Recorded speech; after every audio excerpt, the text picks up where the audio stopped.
जय श्री कृष्णा। राधे राधे।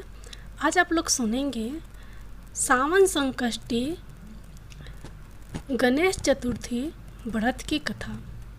संकष्टी गणेश चतुर्थी व्रत प्रत्येक मास के कृष्ण पक्ष की चतुर्थी को किया जाता है।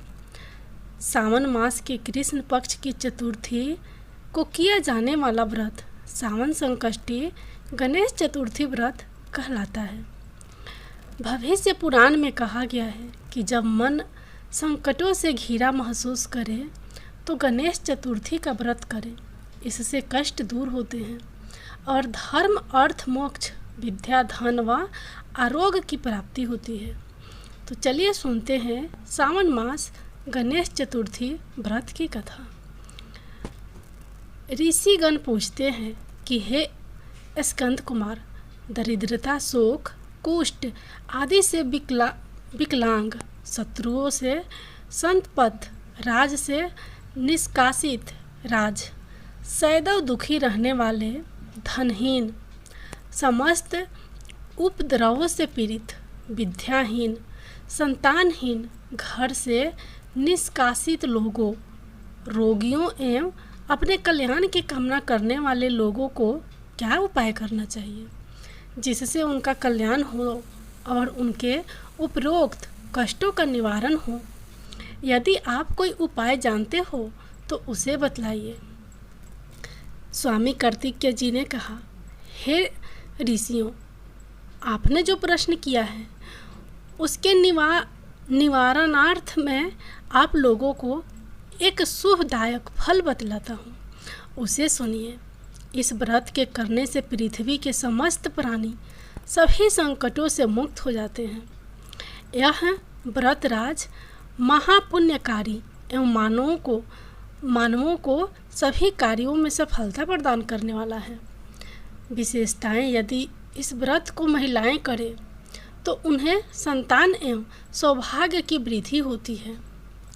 इस व्रत को धर्मराज युधिष्ठिर ने किया था। पूर्व काल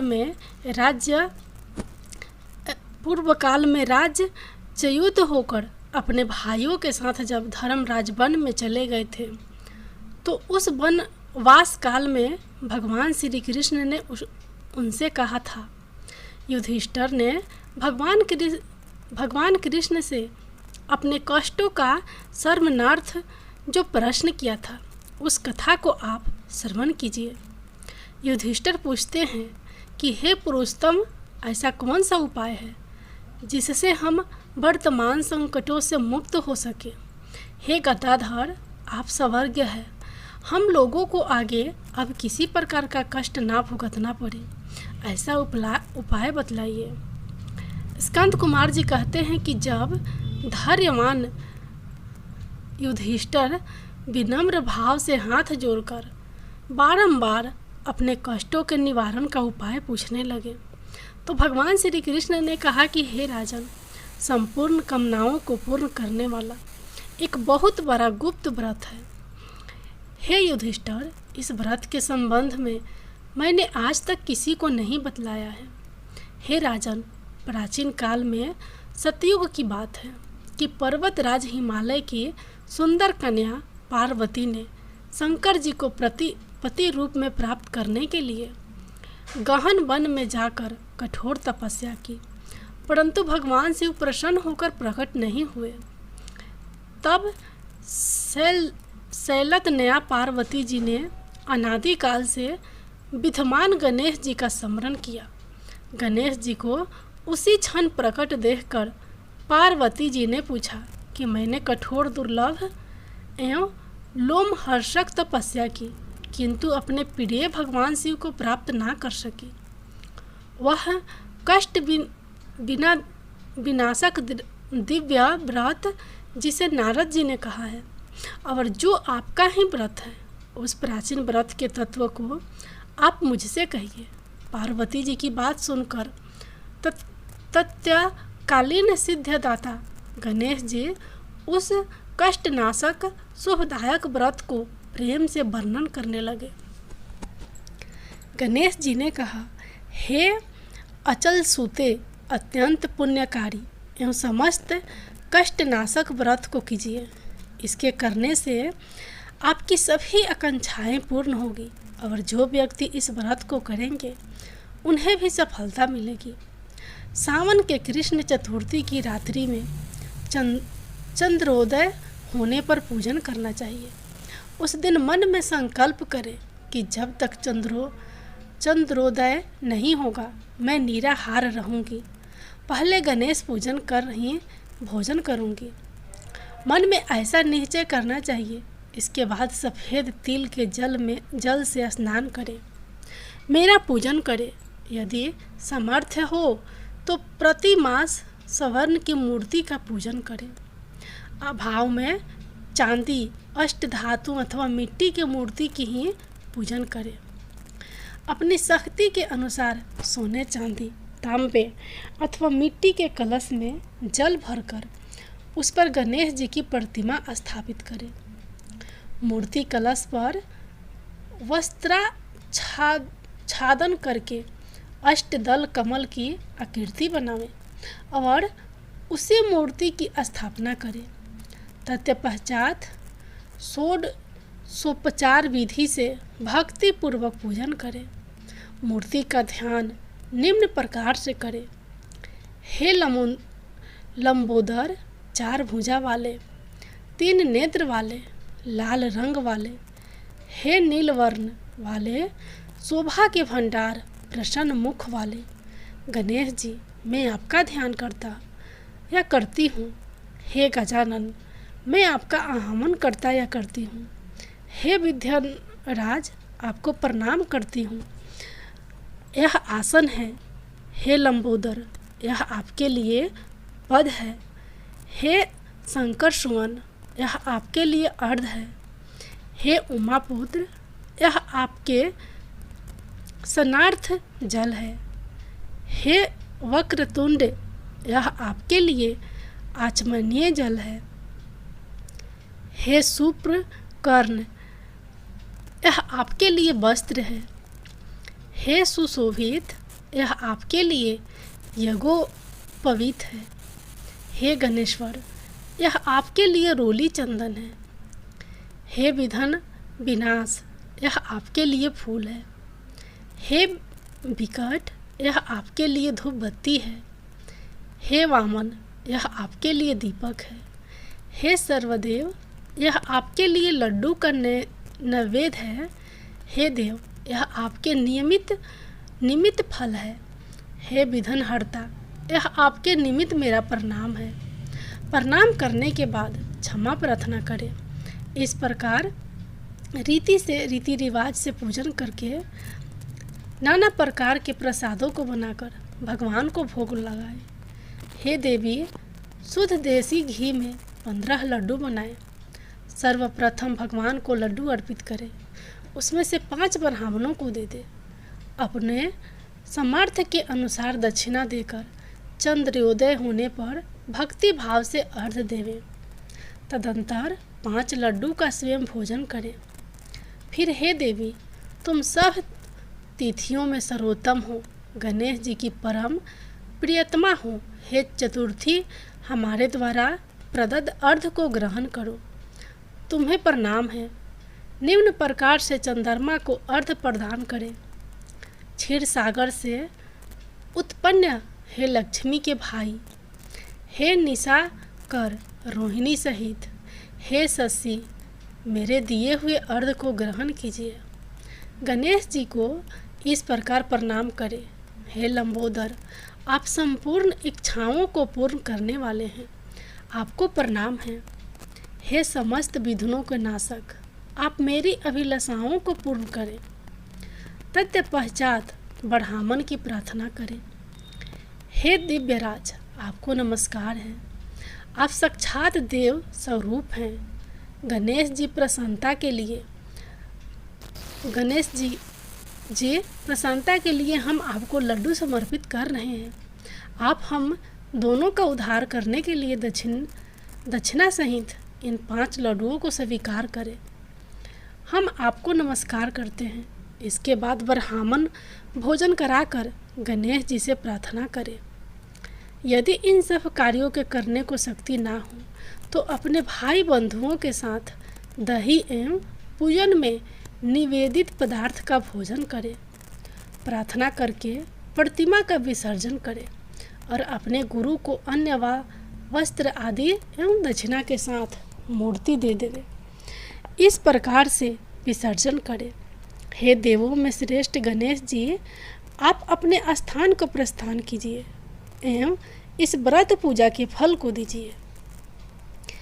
हे सुमुखी, इस प्रकार जीवन भर गणेश चतुर्थी का व्रत करना चाहिए।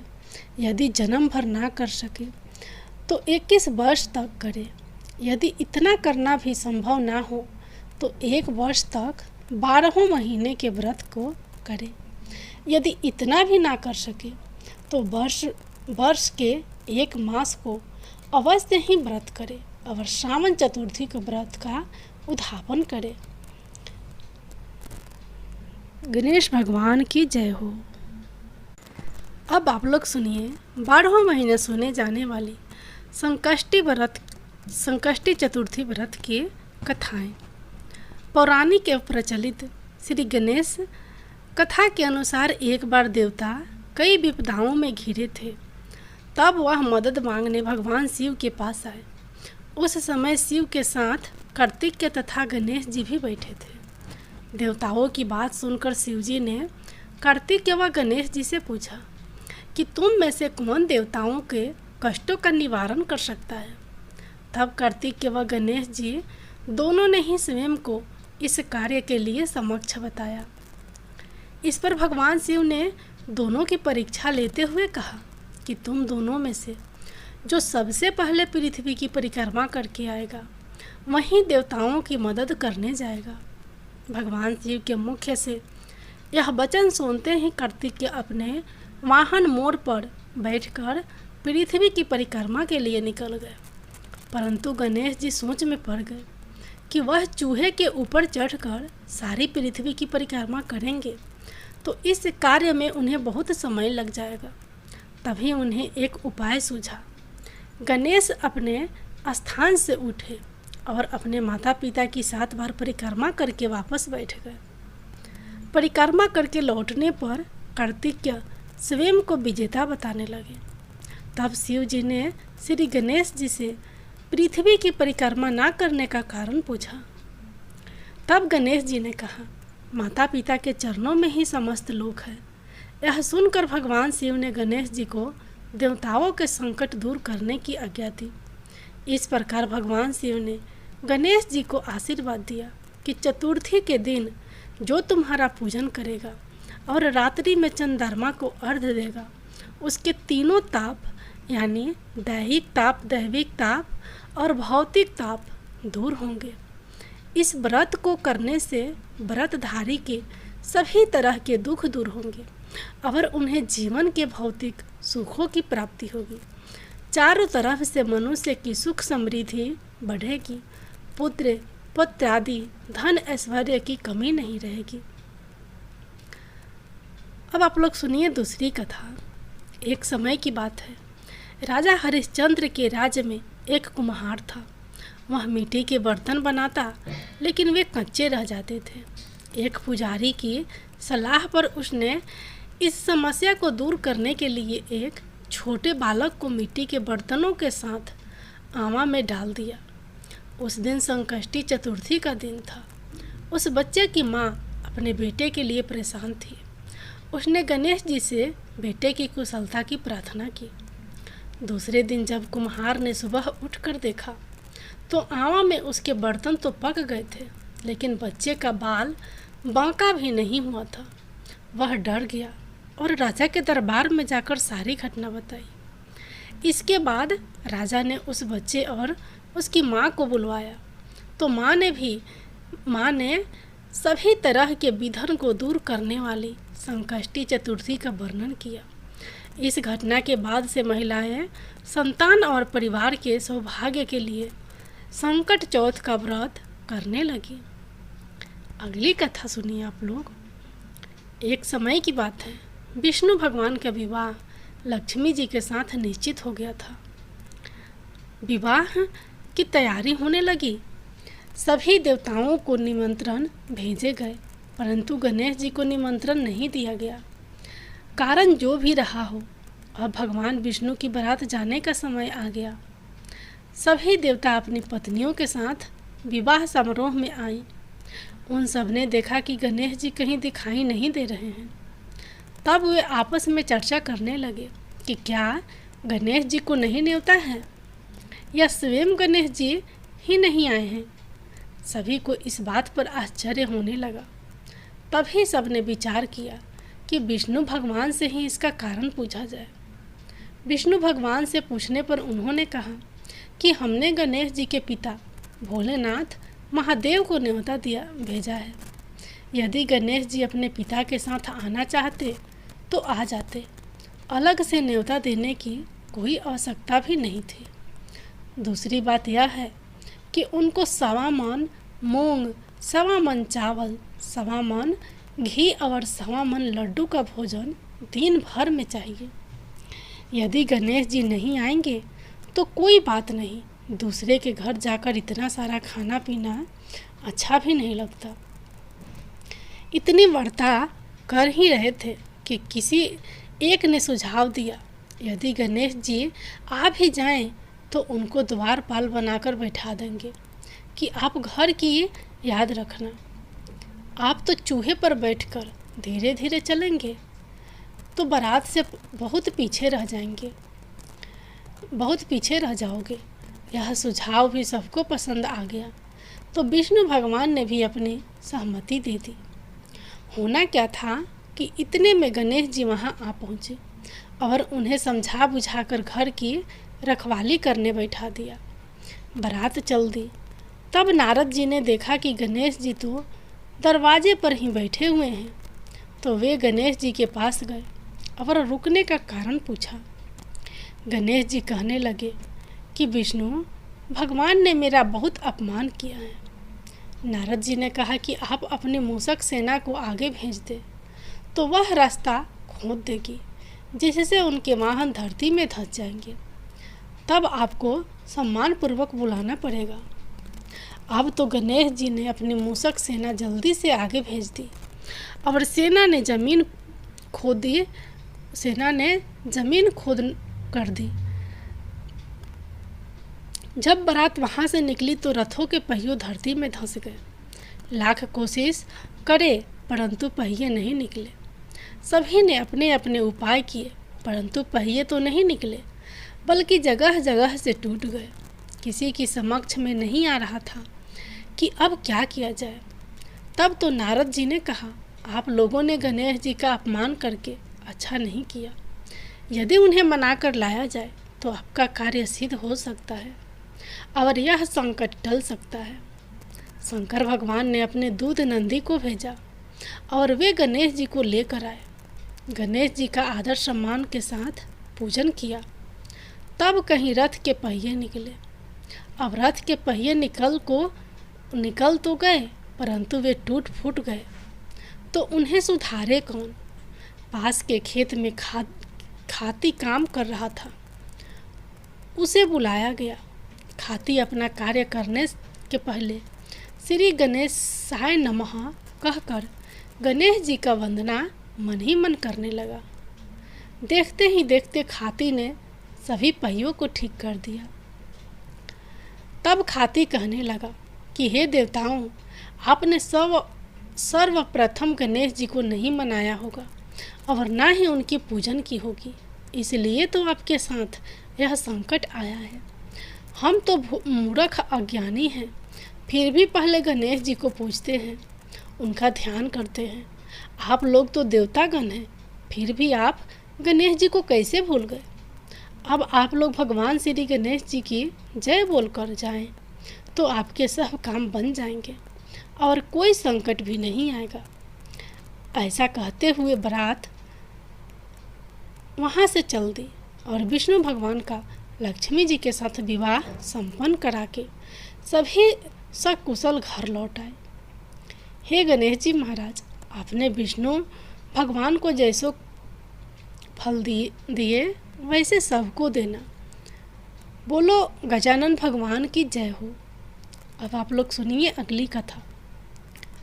श्री गणेश चतुर्थी व्रत की पौराणिक कथा के अनुसार एक बार भगवान शिव माता पार्वती नर्मदा नदी के किनारे बैठे थे। वहाँ माता पार्वती ने भगवान शिव से समय व्यतीत करने के लिए चौपर खेलने को कहा। शिव जी चौपर खेलने के लिए तैयार हो गए, परंतु इस खेल में हार जीत का फैसला कौन करेगा, यह प्रश्न उनके समक्ष उठा। तो भगवान शिव ने कुछ तिनके एकत्रित कर उसका एक पुतला बनाकर उसकी प्राण प्रतिष्ठा कर दी और पुतले से कहा, बेटा हम चौपर खेलना चाहते हैं, परंतु हमारी हार जीत का फैसला करने वाला कोई नहीं है, इसलिए तुम बताना कि हम दोनों में से कौन हारा और कौन जीता। उसके बाद भगवान शिव और माता पार्वती का चौपर खेल शुरू हो गया। यह खेल 3 बार खेला गया और संयोग से तीनों बार माता पार्वती ही जीत गई। खेल समाप्त होने के बाद बालक के हार जीत का फैसला करने के लिए कहा गया, तो उस बालक ने महादेव को विजयी बताया। यह सुनकर माता पार्वती क्रोधित हो गई और क्रोध में उन्होंने बालक को लंगड़ा होने, कीचड़ में पड़े रहने का श्राप दे दिया। बालक ने माता पार्वती से माफ़ी मांगी और कहा कि हे, यह मुझसे अज्ञानतावश ऐसा हुआ है, मैंने किसी द्वेष भाव में ऐसा नहीं किया। बालक द्वारा क्षमा मांगने पर माता ने कहा, यहाँ गणेश पूजन के लिए नाग कन्याएं आएंगी, उनके कहे अनुसार तुम गणेश व्रत करो, ऐसा करने से तुम मुझे प्राप्त करोगे। यह कहकर माता पार्वती शिव के साथ कैलाश पर्वत पर चली गई। 1 वर्ष के बाद उस स्थान पर नाग कन्याएं आई। तब नाग कन्याओं से श्री गणेश के व्रत की विधि मालूम करने पर उस बालक ने 21 दिन लगातार गणेश जी का व्रत किया। उसकी श्रद्धा से गणेश जी प्रसन्न हुए। उन्होंने बालक को मनवांछित फल मांगने के लिए कहा।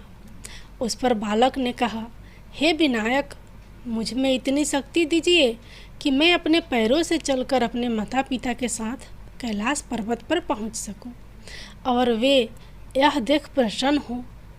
तब बालक को वरदान देकर श्री गणेश अंतर्धान हो गए। इसके बाद वह बालक कैलाश पर्वत पर पहुंच गया और कैलाश पर्वत पर पहुंचने की अपनी कथा उसने भगवान शिव को सुनाई। चौपर वाले दिन से माता पार्वती शिव जी से विमुख हो गई थी, अतः देवी के रुष्ट होने पर भगवान शिव ने भी बालक के बताए अनुसार 21 दिनों तक श्री गणेश का व्रत किया। इस व्रत के प्रभाव से माता पार्वती के मन से भगवान शिव के लिए जो नाराजगी थी वह समाप्त हो गई। तब यह व्रत विधि भगवान शंकर ने माता पार्वती को बताई। यह सुनकर माता पार्वती के मन में अपने पुत्र कार्तिकेय से मिलने की इच्छा जागृत हुई।